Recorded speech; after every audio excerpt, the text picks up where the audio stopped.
Hello, everybody. I'm Burlington Mayor Marianne Meed Ward, and welcome to another edition of Burlington Matters, where we assemble an always stellar panel of residents here in the city to talk about issues that are on your mind and hopefully answer some questions that you might have. So, without further ado, today's topic is I'm very excited about. It is about inspiring the next generation in sports. And we have two incredible athletes here with us. First is Emma Maltais, Burlington gold medalist hockey, resident here, well, grew up here in Burlington, trained right here on our arenas, and of course is part of the Olympic gold medal winning team and was a recent recipient of the Key to the City, our city's highest honor, and Cathy Phillips, who's a world champion goalie. So you sense the hockey theme happening here, which is great. And has just recently this year been inducted into our Burlington Sports Hall of Fame, and that was a wonderful evening as well. So welcome, Emma, and welcome, Cathy. I'm delighted to have you both here and talk about sports today, what you grew up with in sports, and where and how we can encourage the next generation of people to pick up sports. So I'm going to start with you, Emma, and I'm sure everyone's curious to know how your life has changed since you became an Olympic gold medalist. Go ahead. Yeah, my life has certainly changed a lot. I haven't really slowed down much since the Olympics. I got a little bit of a break right after, but um, honestly, it's just changed because of the way people look at me. I mean, I haven't changed at all. Um, I think just I have more responsibility now in terms of um, who's looking up to me, or who's looking to see what I'm doing. So I think that's one way life has changed. And besides that, just training a little bit harder to hopefully um, keep making those teams. That's awesome. And we are actually the three of us are women who have entered what are still fairly male dominated fields, hockey being one, although there's lots more women going in, and it's awesome. I love that you said, Emma, that you are wanting to inspire people and have a lot of probably boys and girls looking up to you as a gold medalist. I'm a rare breed. There's only 18% of mayors across this country are women. So we all went into fields that were unusual, but are doing well. And it would have been even more so, Cathy, when you started to go into hockey. So tell us a little bit about what made you want to have to commit yourself to a career really in hockey. Go ahead. Well, I just started playing hockey when I was 8 years old. My neighbor took my brothers and his sons over to learn how to play hockey, and I kind of walked behind and picked up a stick, and I fell in love with the game. But the only thing was, back in the 70s, women's hockey just wasn't there. You couldn't find it. It was nowhere in sight. I looked on all the boards at the arenas and nothing was there. So my dad, I've ended up practicing with my brothers. I was 8 years old. I was practicing with my brothers, and that was how I was getting on the ice, to just be able to be the backup goalie. I wasn't playing any games, just in practices. And then eventually, my dad decided to sign me up. When I was 11 years old, he signed me up to play on a guys' team. He was neglected to put my first name down, and I got a spot in the team. But unfortunately, after my first appearance on the ice, and they found out that I was a girl, they told me that, it was a practice. They told me I couldn't play. So my first game, I was all excited about playing. And my dad came home to pick me up, and he said, "They're not going to let you play." So I was devastated. So I ended up bawling my eyes out. My dad looked at me and just kept looking and looking. And finally, he said, "Don't worry." He said, "You're going to play one game." So we got all my equipment together, and we went off to the rink, and I played one game. And that was it. But it was funny because, nowadays, I bumped into guys that played on that team either with me or against me, and they said, "Hey, I remember you. You played on that." And I was totally surprised and shocked that people would remember that from so many years ago. But women's hockey, it wasn't until 74, I think, 74, 75, that the OWHA got formed. And that is what allowed women all across the province to join into one group so that you were able to find out who was playing. You could form leagues, you could play tournaments. And that's how women's hockey got started. If it wasn't for the Ontario women's hockey wouldn't probably have got anywhere, because they pulled all the provinces, all the teams across the province together and put them into one complete league, not league, but association. And that is how women's hockey really got started. They played it. Hazel McCallum, she's 100 years old now. She played hockey back in the 45 when the guys went to war. She played on a team. She told me she got $5 a game, and Wow. she played. I guess that was a lot of money. Hurricane Hazel. She Hurricane was called that for how she played on the ice. Probably. That's the story, anyways. I would imagine, because she's pretty feisty. But She did. pardon? What an incredible story! What an incredible story. Did you win that first game? I'm dying to know. Tied. Well, Tied. the only reason was I could have stopped the goal. The puck went from one side of the ice to the other, so I went to follow it, and the kid shot the puck, but there was somebody laying across the ice, and because I was so small, I knew that my skates were going to land on his back, and I was really going to be one of those white girls playing hockey. So I let it go. Otherwise, I could have got that puck. 1-1. It's all right. Wow. That's a good score. Emma, let's hear from you about your journey. Different, but I'm sure had its own challenges. How did you get into hockey? Go ahead. I also followed my brother's footsteps. He played hockey. He's 4 years older than me, and my dad also played hockey, and my mom was a big hockey fan. So just overall hockey family. When I was 2, I think my dad had made a rink outside of my house that I was skating on. So I was very, very young, starting to play. And I started playing in a house league team in Burlington, and then I tried out for the Burlington Eagles boys teams, and that was up and down, a lot of controversy with that to start, but then I made some friends, and I have no regrets playing boys hockey. It made me a better player, and now you see a lot of girls in the Burlington Eagles organization, which is amazing. And then I played for the Oakville Hornets before playing for Ohio State.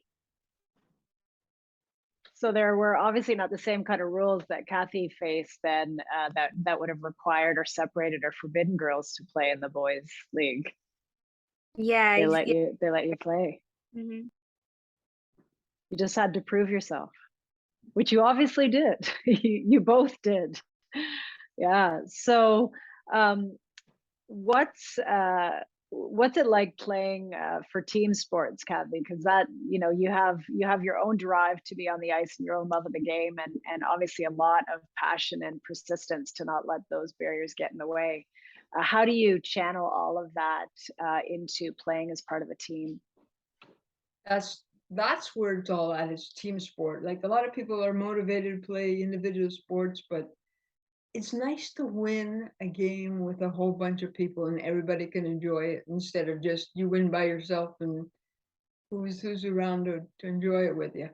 So team, that was the nice thing about when playing hockey, is that I could get out there as a team. That was the key, actually. One of the keys when I first started playing hockey was to get out on the ice and have my own women's team, first girls team. I'm sitting there and I'm thinking, we're a team. It was a really neat event kind of thing happening, just because instead of playing individual, when you're out there as a team and you're playing as a team and winning as a team, it's not about one person.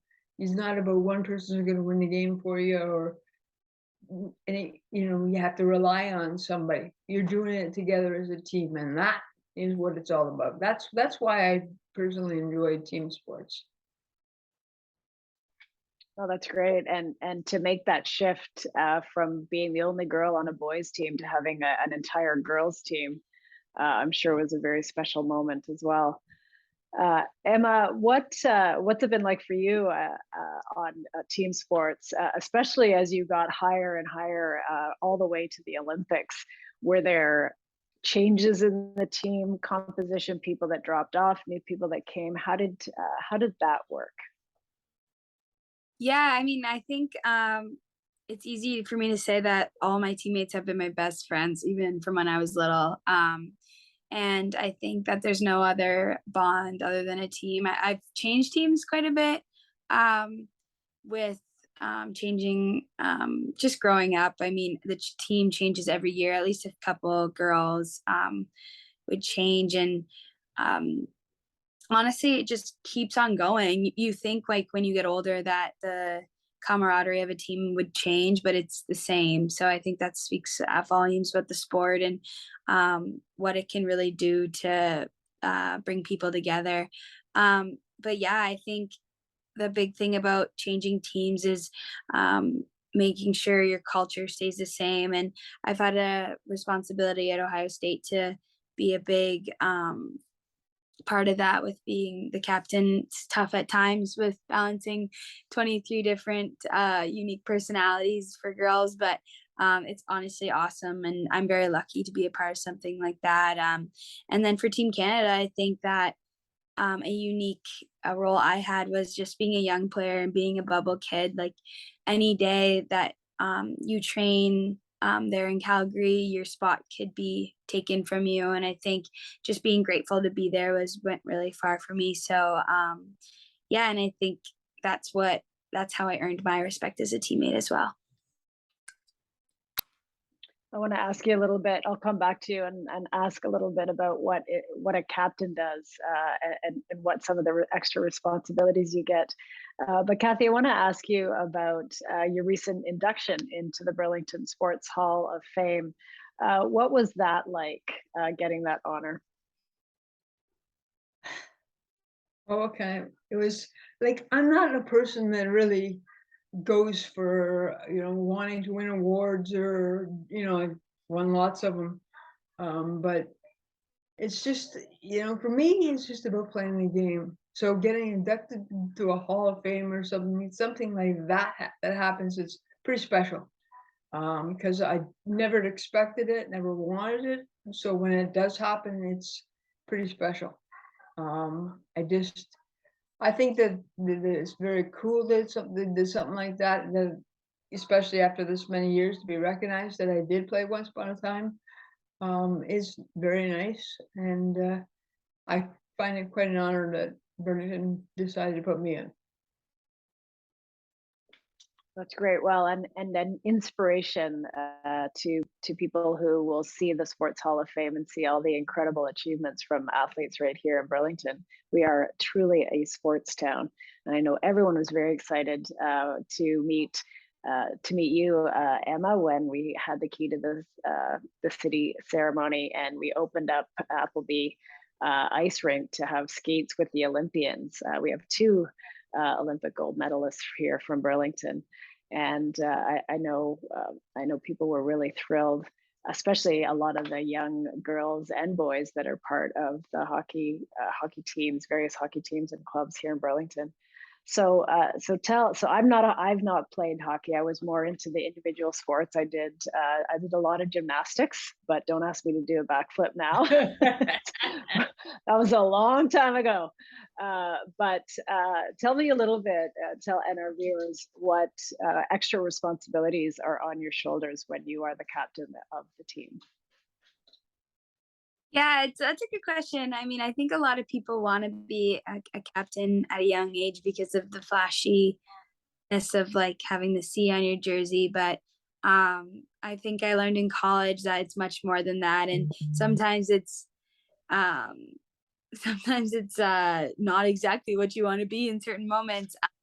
you're the link between the coach and the players, represent the players as a whole, but also try and resolve as much as you can without the coach. I think that's the most important part. And to make sure people are comfortable coming in. There's a lot of freshmen who come in and they're kind of in a culture shock when they're moving away from home. So being there for them, kind of delegating responsibilities, but also I think communication with the coach and between players is the most important.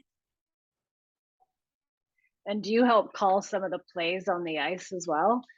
Or is that the coach? No, A that's little more, bit of both. I mean, I think your role is to like follow the system. Like as a captain, I think like you lead by example on the ice as well, but I wouldn't be necessarily calling the plays, maybe getting creative under the system, but following the system in place for sure. Oh, that's great. So Cathy, you have often been described, and you were the night that you got inducted into the Burlington Sports Hall of Fame, as a trailblazer in hockey. You were a world champion goalie, of course. We heard about that. Do you think that you are a trailblazer? What's that experience, and what's the weight of expectation that comes when you're described that way, or you hear yourself described that way? It's funny because a lot of the athletes nowadays are considered trailblazers, and I think, no, no, no, no. Women's hockey is played way back. Actually, the very first person that ever was a picture taken of playing women's hockey was Lord Stanley's daughter playing hockey back in the late 1800s on the Rideau Canal. So it was believed even at that women were the ones that first invented hockey. And then you guys picked it up after that. I think that as being a trailblazer, I think what happened was when we got the Ontario Women's Hockey League involved, and they started women's hockey as a group and brought everybody together. I think that is when women's hockey really started to take off, and people started to. They didn't really watch it. Many times I was behind the rink watching a game, and two guys would be talking, and one guy would say, "Hey, that's a girl," and another guy would say, "No," and then, "Oh, there's another one." They'd see the ponytail or a butt type of thing.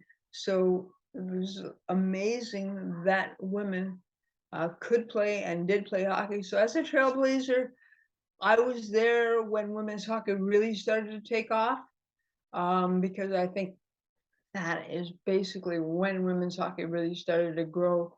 The OWHA did a whole heck of a lot. They started women's hockey, put them all underneath one roof, started playing provincial championships almost right away. We had in '82, which would probably be almost 10 years later. They had a national championship. So all the each province had a team, came with the nationals, and then they started in '87 with the very first ever world championship. So they helped women's hockey greatly in putting it all together. So as a trailblazer, I would say kind of, yeah. Even though women's hockey was played many, many years ago, I would say it really started to grow in the '70s. So yeah, I guess it would kind of be a bit of a trailblazer. Well, when there wasn't even a league for you to play in as a woman, I would certainly say so. Emma, just turning to you now, what advice would you give young women or young men out there who might be watching, who want to do something that there may be barriers that they face, whether it's because they're in a field that is dominated by a different gender, or they just face challenges? What advice would you give to them about how to overcome those challenges?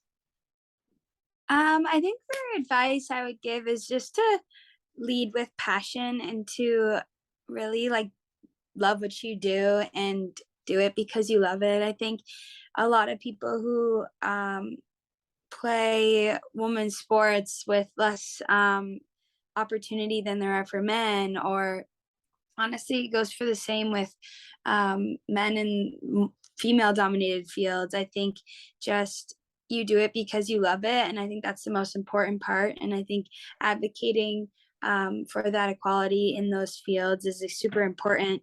And that's because you're passionate about it. So I think just work ethic will take you a long way, and to keep pushing, even though it might not be the easiest thing, is exactly what we need in this world. Very well said. Passion and determination and hard work, and that pays off. I've personally experienced it, and of course, you two are two very good examples. Cathy, same question for you. What advice would you have to people that want to get into sports or any endeavor that, when they face challenges, how do you recommend that they get through those? Have to be very careful. When I was 24, a men's team came and approached me to play, and I didn't want to because women's hockey was just starting to really take off. So I said no. So he convinced me, came back to me and said, how about if you just play when he's working shifts? So I said, sure, okay, I can do that. I figured maybe 4 games. But he ended up breaking his hand after the first game. Very coincidental. But so I ended up playing every single game. But I found that women playing in the men's sport, men's game is for men, women's game is for women. Because I played and I was taken into the boards. I never left my crease twice. And my penalty box was totally full all the time. There's more people in the penalty box than there were on our bench, because they're protecting me, and the fact that they want to get out there and they want to show, hey, you're playing in a men's dominated sport as a woman. They took me out, and they weren't afraid to take me out and take shots at me. And, they wanted to prove to themselves that she shouldn't be here. So you have to be careful. I think in the younger ages, girls can play with boys, but as they get older, women stick with the women and stay away from them. It's not that they can't play there. It's a matter of ego. Men don't want women playing with them. They really don't. They just play a bit harder, want to hurt you. They want to prove to you that you shouldn't be there. So it's great to get out there and play and be able to play with the guys, but be very, very careful, because guys have an ego, a big time ego, and they want only guys out there. They can say, hey, yeah, we'll put a girl out there, but it's not the same. Wow. I can't even imagine what it would be like to have that target on your back, just because someone's trying to prove something, but that happens. So it's really good to be aware of that, and to kind of warn people that they may be facing those kinds of things. Emma, back to you around. Give us an example of some of the challenges you faced. People probably think that it was easy sailing. You strapped on skates as a kid and you ended up an Olympian.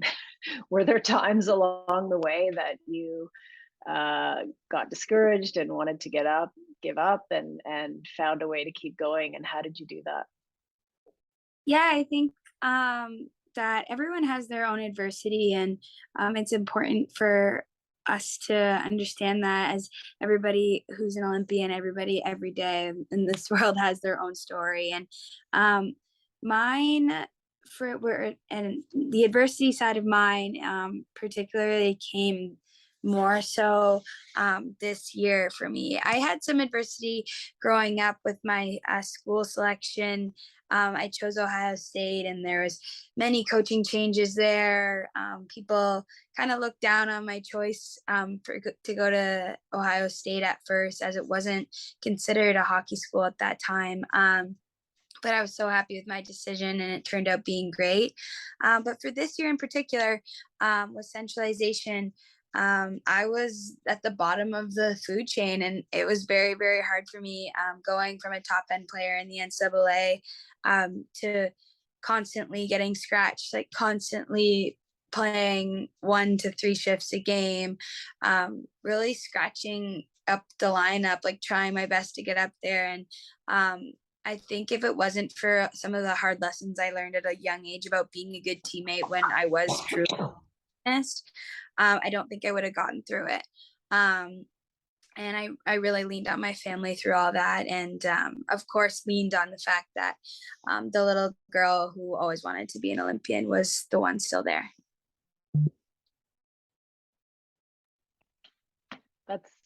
That's amazing advice. And do your brothers still play hockey? Um, they they must Yeah. like to see your gold medal. Yeah, my Go ahead. brother played for fun. Or do your brother still play? Cathy, do your brothers still play hockey, or No, did they play hockey throughout, or no? You became the hockey star in the yeah, family. yeah, they played till they were probably about 12 or 13, and that was it for them. They got into playing a little bit of soccer and got on to life. But it was me that kept wanting to go, go, go. Well, good for you. That's absolutely amazing.